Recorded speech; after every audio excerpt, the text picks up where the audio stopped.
ओफो नैना बेटा, ये सब क्या है? तूने फिर से रोटी के साथ अचार और चटनी बना दी।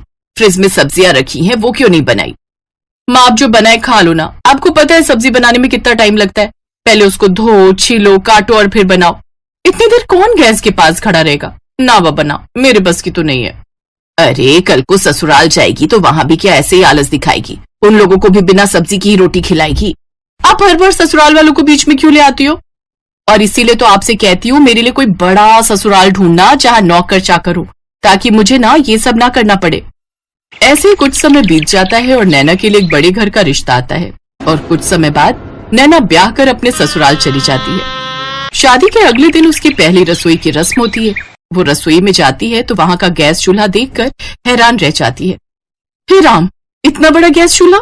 खैर मुझे क्या, अच्छा ही है, ऐसे जल्दी खाना बन जाएगा।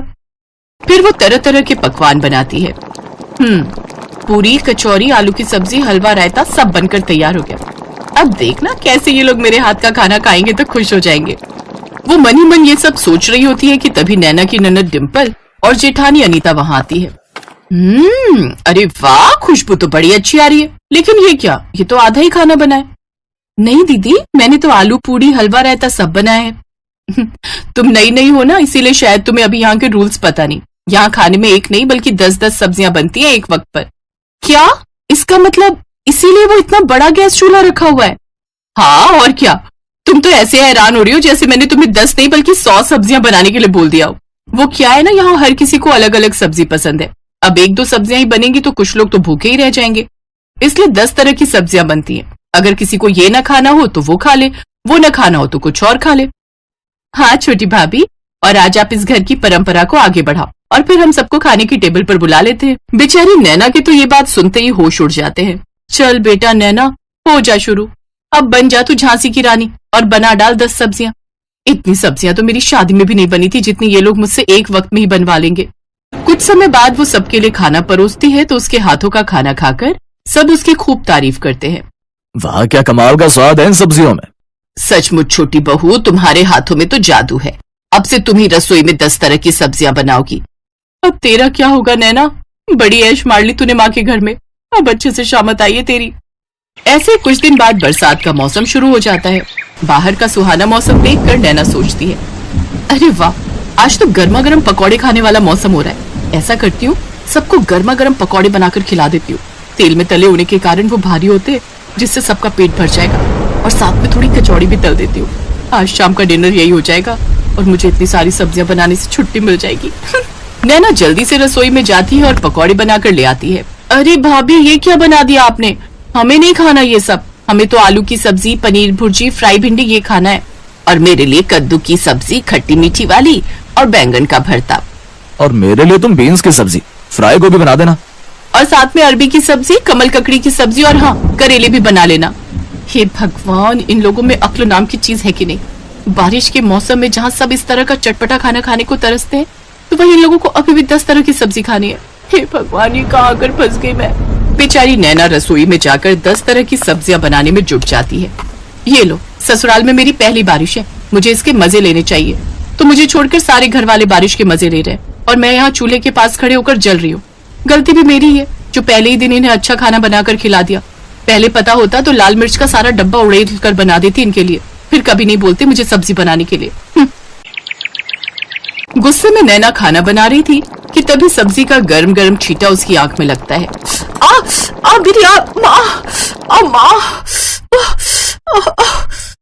धीरे धीरे उसकी आंख लाल होने लगती है। फिर रात को जब वो सोती है तो जलन के मारे उसे और तकलीफ होती है, जिस कारण वो ठीक से सो भी नहीं पाती। मेरी आंख। अरे नैना, ये तुम्हारी आंख में लालपन तो बढ़ते जा रहा है। मैं आई ड्रॉप डाल देता हूँ, उससे तुम्हें आराम मिलेगा। रौनक नैना की आंखों में आई ड्रॉप डाल देता है, जिससे वो चैन की नींद सो जाती है। लेकिन धीरे धीरे उसकी आंखों में जलन और दर्द बढ़ता जाता है। फिर ऐसे ही कुछ समय बीत जाता है। एक रोज रोज अलग अलग तरह की 10 सब्जियां बनाकर तुम्हें परेशान हो जाती हूँ। घर में सब्जी भी नहीं है और बाहर बारिश भी तेज हो रही है। एक काम करती हूँ, आज आलू की अलग अलग तरह की 10 सब्जियां बना देती हूँ।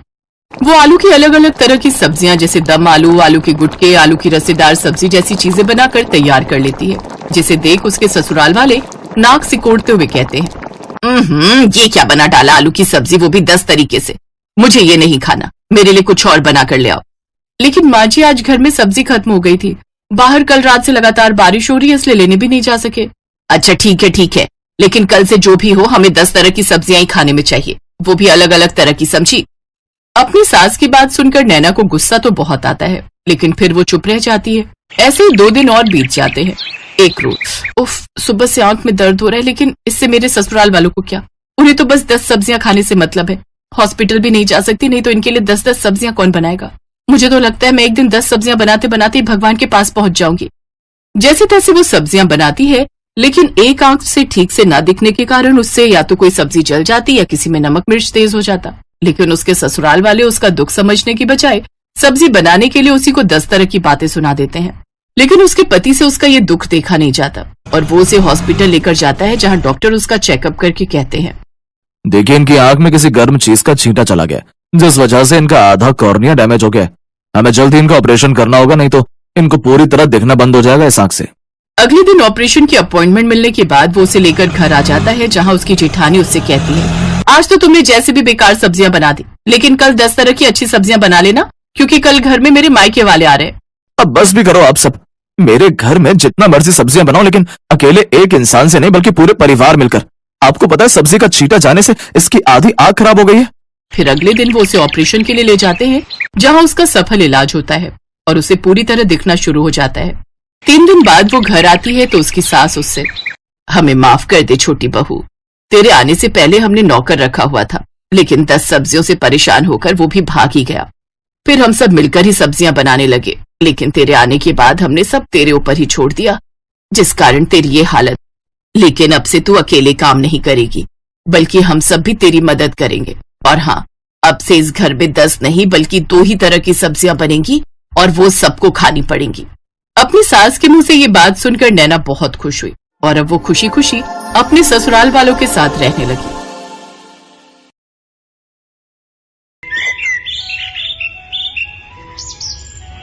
नूरपुर गांव में रहने वाली सीमा और अंकु 2 भाई बहन थे। वो बचपन से ही अनाथ थे। उनके माता पिता का देहांत कई साल पहले हो गया था। वो दोनों कूड़ा बिनने का काम करते थे। दीदी, बहुत दिन हो गए कुछ अच्छा नहीं खाया, आज कुछ अच्छा सा खिला दो। बस इतनी सी बात, चलो मैं खिलाती हूँ। दोनों कल्लू हलवाई की दुकान पर गए और एक एक समोसा खाया। आज तो मजा ही आ गया दीदी, अगर ऐसा ही खाना रोज मिल जाए तो मजा ही आ जाए। नहीं भाई, रोज रोज हम ये अमीरों वाला खाना नहीं खा सकते। हमारे पास जितना है उसी में संतुष्ट रहना सीख। कुछ रोज बाद उस गांव में तेज बारिश आई और उनकी झोपड़ी बह गई। उनके पास जो भी सामान था वो बारिश में बह गया। दीदी आप रो मत, हम सेठ को जाकर बताते हैं तो वो हमारी कुछ न कुछ मदद जरूर करेंगे। वो खड़ूस कहीं का सेठ, वो तो एक नंबर का लालची है, भला वो हमारी क्या मदद करेगा। चलो तो दीदी एक बार हम उनको अपनी परेशानी बताते हैं। उनका सेठ बड़ा ही खड़ूस था। वो हमेशा उनको कबाड़ के बेहद ही कम पैसे देता था। कुछ देर बाद वो दोनों सेठ के घर पहुँचे और सीमा ने मालिक से कहा, सेठ जी कुछ पैसे चाहिए, खाना खाना है, बारिश में हमारा घर और सब सामान बह गया, हम जल्दी कबाड़ा बिनकर आपके पैसे लौटा देंगे। तभी सेठ की पत्नी उर्मिला भी वहाँ आ जाती है। उर्मिला बहुत ही बुरे स्वभाव की थी। पैसे क्या पेड़ पर उगते हैं? सेठानी जी आप जो कहोगे मैं करूँगी। मेरा छोटा भाई है, इसे लेकर मैं कहाँ जाऊँगी? आपकी दुकान के बाहर जो टीन का छप्पर है उसके नीचे ही रह लेंगे। ठीक है रह लेना, लेकिन दुकान के बाहर क्यों? यहाँ हमारे तबेले में रह लेना, लेकिन उसके बदले में तुम्हें मेरे घर का सारा काम करना होगा। रहने के साथ 2 वक्त की रोटी भी दूंगी तुम दोनों को। बोलो मंजूर है? ठीक है मालकिन, मुझे मंजूर है। बारिश का मौसम था। दोनों भाई बहन तबेले में जो खाली जगह थी वहाँ बोरा बिछाकर सो जाते हैं और अगली सुबह घर का सारा कामकाज निपटाकर कूड़ा बिनने के लिए निकल जाते हैं। दीदी आज सेठानी के घर पकवान बनने की बहुत ही अच्छी खुशबू आ रही है, लगता है कचौड़ी बन रही है। आज तो मजा ही आ जाएगा कचौड़ी खा के। मैं तो सोच रही हूँ जल्दी से थोड़े से पैसे इकट्ठे हो जाएं, फिर हम अपनी झोपड़ी फिर से डाल लेंगे। तब तुम्हारी ये बहन तुम्हें अपने हाथों से कचौड़ी बनाकर खिलाएगी। कुछ देर बाद सेठानी 4 सूखी रोटी और रात की दाल लाकर उन्हें थमा देती है। सेठानी आप तो कचौड़ी बना रही थी, अंकु कब से उसकी ताक में बैठा था, उसका बहुत मन था। चुप कर, तू ये अमीरों का खाना है और तुम जैसे भिखारियों के लिए नहीं है। चुपचाप से ये दाल रोटी खाओ और फिर सो जाओ। सुबह 4 बजे उठकर गाय भैंस को चारा भी डालना है तुम लोगों ने। सेठानी वहाँ से चली गई। सीमा और अंकु की आंखों में बासी खाना देखकर आंसू आ गए। फिर सीमा ने अंकु से कहा, तू मत रो छोटे, मैं जल्द ही तुझे कचौड़ी बनाकर खिलाऊंगी। दिन भर काम करके भूख लगी थी, इसलिए उन्होंने बासी खाना खा लिया और फिर तबेले में सो गए। अगले दिन घर का काम निपटाकर जब वो कूड़ा बिनने गए तो अंकुर ने वहाँ एक चमकती हुई चीज देखी। दीदी यहाँ आओ, देखो तो ये क्या है। सीमा ने जब उसे बाहर खींचा तो देखा वो एक बहुत ही सुंदर कढ़ाई थी। ये कढ़ाई, ये भला हमारे किस काम की, लेकिन बाजार में बेचकर पैसे जरूर मिल जाएंगे। हाँ लेकिन नहीं, हम इसे बेचेंगे नहीं। जब हमारी झोपड़ी बन जाएगी तब मैं अपने भाई को इसमें कचौरी बनाकर खिलाऊंगी। वो दोनों छुपकर उस कढ़ाई को तबेले में ले आए। अपने हाथ में कढ़ाई लिए सीमा अंकु से कहती है, एक दिन मैं अपने अंकु के लिए इसी कढ़ाई में कचौरी बनाऊंगी। दीदी मेरा मन तो अभी भी बहुत कर रहा है कचौड़ी खाने का। काश कि कोई जादू हो जाए और ये कढ़ाई कचौड़ी से भर जाए। उसके इतना कहते ही वो कढ़ाई कचौड़ियों से भर गई। दोनों भाई बहन ये चमत्कार देखकर हैरान थे। इसका मतलब ये कोई जादुई कढ़ाई है, इसीलिए इतना चमक रही है। मैं एक बार और कहती हूँ, काश कि जल्दी से कोई जादू हो जाए और ये कढ़ाई मिठाई से भर जाए। उसी पल वो कढ़ाई मिठाई से भर जाती है। दीदी इसमें तो सचमुच मिठाई आ गई। मुझसे तो अब इंतजार नहीं हो रहा। सेठ सेठानी भी सो गए हैं। चलो अब जल्दी से ये खाना खा लेते हैं। उन दोनों ने सेठानी का दिया हुआ खाना भैंस को डाल दिया और पेट भरकर वो पकवान खाए। फिर उस कढ़ाई को ले जाकर तबेले में घास के नीचे छुपा दिया। जब भी उन दोनों को भूख लगती वो कढ़ाई से अपना मनचाहा खाना मांग लेते। साथ ही सेठानी का दिया हुआ बासी खाना गाय भैंस को डाल देते। अगले दिन उन दोनों की सेहत को देख सेठानी अपने कमरे में सेठ जी से कहती है, इन दोनों को तो मैं बासी खाना देती हूँ, फिर भला इनकी सेहत पर कोई असर क्यों नहीं हो रहा? ये दोनों तो दिन पर दिन फूलते ही जा रहे हैं। सही कहा भाग्यवान। मैं भी देख रहा हूँ कि कुछ दिनों से इनकी सेहत बहुत अच्छी हो गई है। कहीं ऐसा तो नहीं कि कबाड़ बीनते हुए इनके हाथ कोई खजाना लगाया हो। तुम इन पर नजर रखना शुरू कर दो। इसके बाद सेठानी ने उन पर नजर रखना शुरू कर दी और उसे उनकी उस जादुई कढ़ाई के बारे में पता चल गया। भाई आज जो तेरा मन है इस जादुई कढ़ाई से मांग ले। काश कि कोई जादू हो जाए और ये कढ़ाई मैगी से भर जाए। पल भर में ही वो कढ़ाई ढेर सारी मैगी से भर जाती है। दोनों भाई बहन बड़े मजे से उसे खाते हैं। अच्छा, तो ये वो जादुई कढ़ाई है जो इन गरीबों को अमीरों वाला खाना देती है। इससे तो मुझे चुराना ही होगा। अगले दिन मौका मिलते ही सेठानी ने वो कढ़ाई निकाल ली। देखो जी, ये उन बच्चों की सेहत का राज, ये जादुई कढ़ाई जिसे मैं चुरा लाई। अब देखो मैं तुम्हारे लिए गर्मा गर्म पकवान बनाती हूँ। ए जादुई कढ़ाई, अपना जादू दिखा और हमारे लिए बिरयानी बना दे।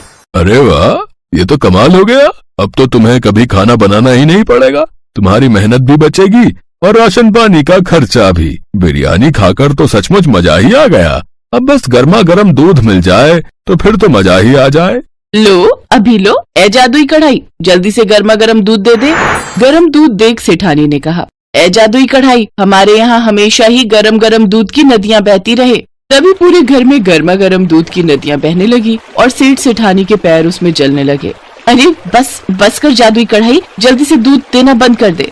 दोनों के पैरों में खौलते दूध से छाले पड़ गए, लेकिन कहीं किसी को इस बारे में पता न चल जाए, इस कारण वो चुपचाप वो दर्द सहते रहे। सीमा ने ये सब देख लिया और दरवाजे पर खड़ी सीमा कहने लगी, आज आपके लालच ने सेठानी जी आपको कितनी बुरी तरह जला दिया। काश की कोई जादू हो जाए और ठंडे पानी से ये घर बच जाए। कढ़ाई से ठंडा पानी निकलने लगा और सेठ सेठानी जलने से बच गए। ए जादुई कढ़ाई, तू जहाँ से भी आई है वहीं वापस चली जा। सेठ सेठानी दोनों ने अपने किए की सीमा से माफी मांगी। वो जादुई कढ़ाई हमेशा हमेशा के लिए गायब हो गई। तुम नहीं होती तो आज हम जल ही जाते। तुमने हमारी जान बचाई है, इसलिए आज से तुम तबेले में नहीं मेरे घर में मेरे बच्चे बनकर रहोगे। साथ ही अब मैं तुम्हें रोज अमीरों वाला खाना खिलाऊंगी। उस दिन के बाद से सेठ सेठानी दोनों बच्चों को अपने बच्चों की तरह प्यार करने लगे और उन्हें अच्छे स्कूल में